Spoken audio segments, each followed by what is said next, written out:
सनातन संदेश के साथ बाबा बागेश्वर की हिंदू एकता यात्रा जारी है। दिल्ली के बाद अब हरियाणा में पदयात्रा प्रवेश कर चुकी है, जहां हजारों की तादाद में लोगों ने श्री राम के उद्घोष के साथ पदयात्रा का स्वागत किया। इस पदयात्रा के दौरान धीरेन्द्र शास्त्री ने हर सनातनी को साथ में रहने का संकल्प दिलाया।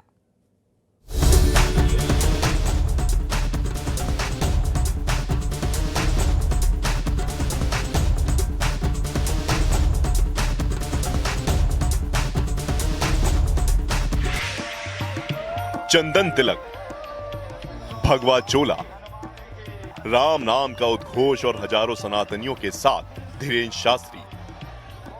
हिंदू एकता पदयात्रा जारी है। 10 दिन में करीब 150 किलोमीटर का सफर सनातन एकता का संदेश और संकल्प के 7 वचनों के साथ धीरेन्द्र शास्त्री हिंदू एकता की नई परिभाषा गढ़ने जा रहे हैं। शपथ लेते हैं जीवन भर सनातन धर्म का पालन करेंगे।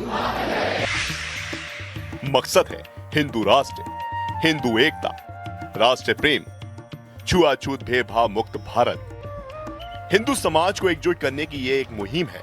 ये ना तो किसी के खिलाफ है और ना ही इसका कोई राजनीतिक मकसद है। पद यात्रा का सिर्फ एक ही उद्देश्य है, समाज में सद्भाव, एकता का आह्वान, हिंदू राष्ट्र की मांग। साथ ही दावा किया कि हिंदू राष्ट्र बनने तक ना रुकेंगे, ना थकेंगे और ना झुकेंगे। धक्का लगेगा, थोड़ी दिक्कतें आएंगी, कई बार तुम्हें कंबल ना मिलेंगे, पर तुम डटना नहीं, तुम हटना नहीं, डटना, तुम उलझना नहीं, सुलझना, तुम चलते रहना, क्योंकि चलोगे नहीं तो हिंदू एक नहीं होगा, और हिंदू एक नहीं होगा तो भारत हिंदू राष्ट्र नहीं होगा। पद यात्रा का ये पद भले ही सीमित हो, लेकिन भाव अनंत है।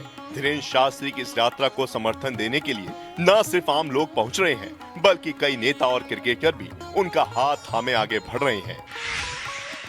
7 नवंबर से शुरू हुई पद यात्रा 16 नवंबर तक जारी रहेगी, जिसमें 2 लाख से ज्यादा लोगों के जुड़ने का दावा किया जा रहा है। पद यात्रा दिल्ली हरियाणा से होते हुए उत्तर प्रदेश में प्रवेश करेगी। सिर्फ यूपी में ही 422 से ज्यादा इलाकों को कवर करेगी। इस पद यात्रा के जरिए धीरेन्द्र शास्त्री का 5 करोड़ लोगों तक पहुंचने का संकल्प है।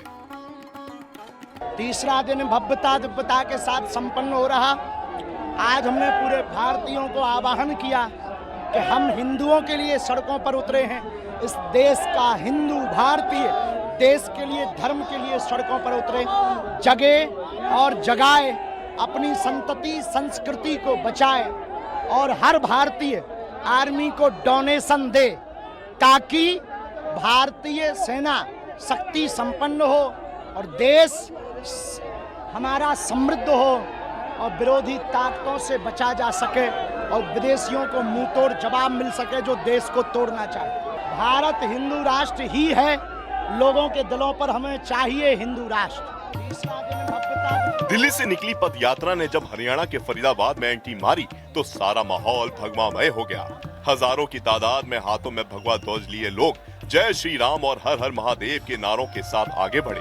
भीड़ में धीरेन्द्र शास्त्री की एक झलक पाने के लिए लोगों ने सुरक्षा घेरे तक को तोड़ दिया। पद यात्रा के तीसरे दिन अनिरुद्धाचार्य भी इसमें शामिल हुए। पद यात्रा के जरिए बाबा बागेश्वर हर सनातनी को 7 संकल्प दिला रहे हैं। पहला संकल्प यमुना की सफाई, दूसरा संकल्प ब्रज के मंदिरों की सुरक्षा, तीसरा संकल्प सामाजिक समरसता हो, चौथा संकल्प भारत हिंदू राष्ट्र घोषित हो, पांचवा संकल्प गौ माता राष्ट्र माता हो, छठवां संकल्प लब जिहाद बंद हो, सातवां संकल्प तलवार नहीं विचारों की क्रांति लिखें। बाबा यात्रा से दंगा होगा, हमका दंगा वाले ठटरी के बड़े दूसरे हैं, इसमें गंगा बहेगी। ये दंगा के लिए नहीं, गंगा के लिए पदयात्रा है। ये तनातनी के लिए नहीं, सनातनियों के लिए पदयात्रा है। हम किसी के विरोध में नहीं हैं। हमें मुसलमानों से भी दिक्कत नहीं, ईसाइयों से भी दिक्कत नहीं, पर यदि वो गजवाए हिंद कहेंगे तो हम भगवाए हिंद बना के रहेंगे। ब्रज में प्रवेश करते ही धीरेन्द्र शास्त्री की इस यात्रा में कई संत और अभिनेता भी शामिल होंगे। दावा है कि इस पद यात्रा से ऐसी अलग जगेगी जिसे बुझाना मुश्किल होगा।